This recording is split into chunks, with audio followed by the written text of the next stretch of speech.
Hey, welcome to episode 46 of Thought Bubbles, sparkling insights into community engagement. Today, I'm going to talk to you about my favourite activist of all time. And this is ahead of Global Community Engagement Day, which is taking place on Monday, the 28th of January, 2019.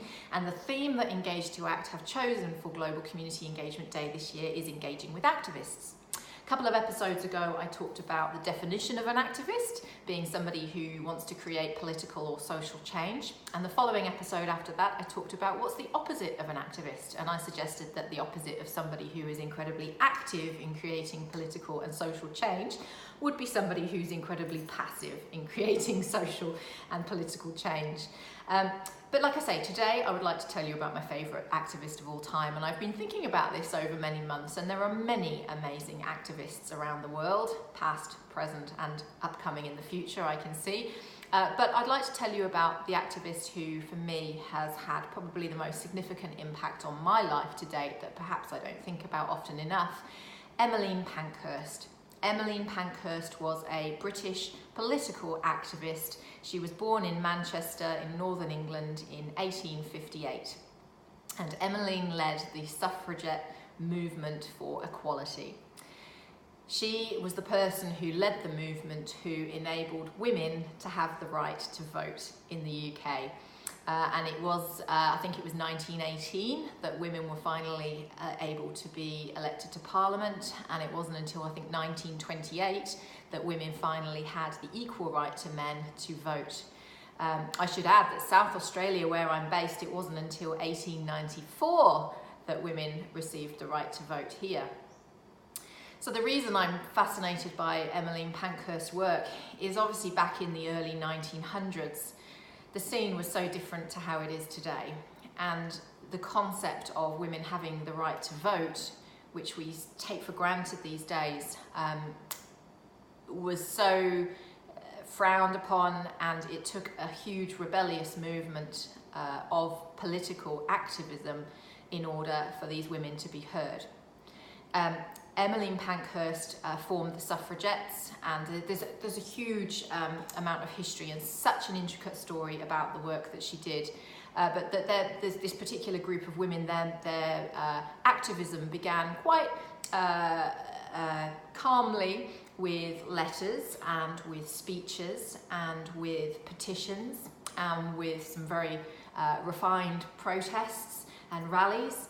They developed a Vote for Women newsletter, which was circulated. They also did things which I think are incredibly creative. Even nowadays, they organised a women's parliament to sit alongside the actual parliament as it was sitting.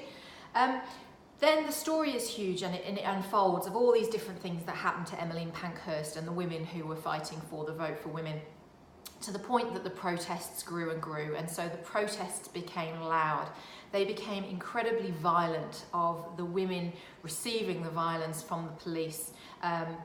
There were hunger strikes, there was arson, there was even the use of acid on golf courses to get the message across.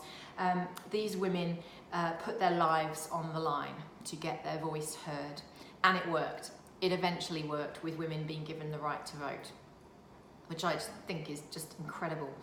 Emmeline Pankhurst went to prison multiple times. In fact, she made it her purpose to go to prison, because this is where she was able to get her message across. She was able to be heard, she was being seen, because she kept being sent to prison. Her daughters, the same, they joined the movement. They were arrested multiple times, I believe.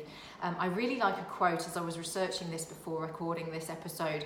I love the quote of Emmeline Pankhurst, that we are not here to be lawbreakers. We are here in our efforts to become lawmakers. I really like that as a significant quote in history. Anyway, eventually they were heard, and as I said earlier, the Vote for Women came into effect in 1928 in the UK, and I think 101 years later, we just have to be so thankful for those activists that put their lives on the line and that received so much physical and mental abuse in doing so. And what if they hadn't done that? And this brings me on to thinking about how we engage activists these days. A lot of my clients, being local government, state government, federal government, would often think about, and they are often the ultimate decision maker about some things, and they're dealing with activists. Just think about this. Those women back then created such a fuss, and it turned violent, and it was horrible, and they kept on and on. And it actually rings true to many activists and the way that we see activists these days. But look, those women changed the world. They were on the brink of redefining the role of women across the world. And so next time you are working in your office, if you're in a government job and you're dealing with activists at your meetings or by letter or petition, just think about it. Have they got a point? What is making them so passionate about whatever it is that they're being passionate about? What is their cause? What is their story? So as we engage activists, just remember that activists in the history of time have really changed the world. And maybe your activists, or you as an activist, are on the brink of something massive as well. Happy Global Community Engagement Day. I'll see you in my next episode. Bye.